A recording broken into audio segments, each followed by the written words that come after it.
ఇంటర్లో గణితం భౌతిక శాస్త్రం చదివిన వారికి క్వాంటం ఏఐ ఐచ్ఛికం ఈ విద్యా సంవత్సరం నుంచి అమలు. ఈ విద్యా సంవత్సరం నుంచి సాధారణ డిగ్రీ విద్యార్థులు సైతం మైనర్ సబ్జెక్టుగా క్వాంటం టెక్నాలజీ కృత్రిమ మీద ఏఐ చదువుకునేందుకు ప్రభుత్వం అవకాశం కల్పించింది. డిగ్రీ విద్యార్థులకు ఉద్యోగావకాశాలు పెంచేందుకు నిర్ణయం తీసుకుంది.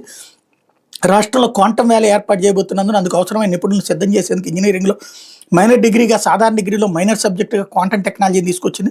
సిలబస్ రూపకల్పన ప్రత్యేకంగా కమిటీని సైతం ఏర్పాటు చేసింది. ఈ ప్రక్రియ తుద్దేశికి చేరింది. బీఎస్సీ కంప్యూటర్ సైన్స్ విద్యార్థులకు క్వాంటం టెక్నాలజీని తప్పనిసరి చేసింది. వీరు మైనర్ సబ్జెక్టుగా దాన్ని తప్పనిసరిగా చదవాలి. ఇంటర్మీడియట్లో ఎంపీసీ భౌతిక శాస్త్రం చదివిన వారు మైనర్ సబ్జెక్టులుగా క్వాంటం టెక్నాలజీ ఏఐని ఎంపిక చేసుకోవచ్చు. వీటిని చదివినందుకు 16 క్రెడిట్లు ఇస్తారు. డబుల్ మేజర్ విధానం అమలు చేస్తే ఈ క్రెడిట్లు ఉంటాయి.